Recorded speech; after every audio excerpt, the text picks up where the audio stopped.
Очередную попытку украинской армии закрепиться в Донецком аэропорту. Выяснилось, что командование обмануло силовиков. Они не ожидали получить отпор, поскольку думали, что терминал все еще находится под контролем Киева. Детали у нашего специального корреспондента Семена Пегова.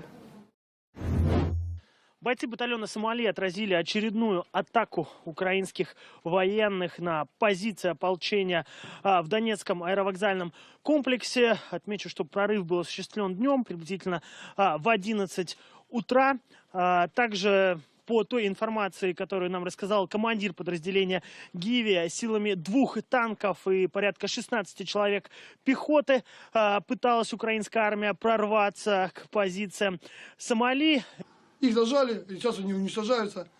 Они, оказывается, сопротивление. Кто хочет жить, сдался уже. В данный момент сюда ведутся еще 5 человек. Один 300-й очень тяжелый. Мы уже отправили его на больницу в Калинино. Хай его лечит, там еще хотят с ними делать. Эта атака была фактически отражена.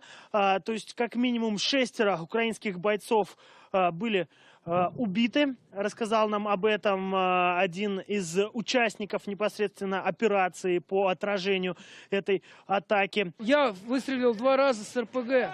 Потом еще один РПГшник золотой выстрелил тоже 2 раза в РПГ в ангары. Мы с очередями автоматными начали заходить в ангар, зачищать все. Они отходили в следующий ангар. Потом мы выходим, обходим их с 2 сторон, то есть с правой стороны и с левой. Выходим, вот этот промежуток между ангарами, засекаем там 4 людей. Мы кричим им: оружие на пол, руки в гору, ну, все дела. Они не реагируют, наводят на нас стволы. Нам ничего не оставалось, они уже начали хуй. Вон, извиняюсь за выражение, вот у меня пуля прошла по капюшону. Ну, пришлось всех повалить. Один сдался. Еще 8 человек были взяты в плен. Сейчас вы видите их на своих экранах. И по рассказам пленных, военнопленных, им задачу изначально поставили забрать раненых в ВСУ из аэропорта. То есть фактически дезинформировали. И уже только когда операция началась, им сообщили, что они идут в наступление. Мы наступали с Водянова. Мы должны были вытащить наших людей с аэропорта. И все. Просто вытащить, эвакуировать и все. 2 единицы бронетехники ополченцы также подбили пленным, обещали жизнь. Вот у нас тоже была возможность с ними пообщаться и задать вопросы, действительно, насколько они информированы своим руководством о реальной ситуации в Донецком аэропорту. Якщо в терміналі стоять наші війська, то треба забрати 300-х. Ми поїхали забрати 300-х. Оказалося, що ніяких там 300-х немає, а нас відправили в нападіння. Вас просто командира обманули? Нас просто вони кинули. Нас тупо вони кинули, і все.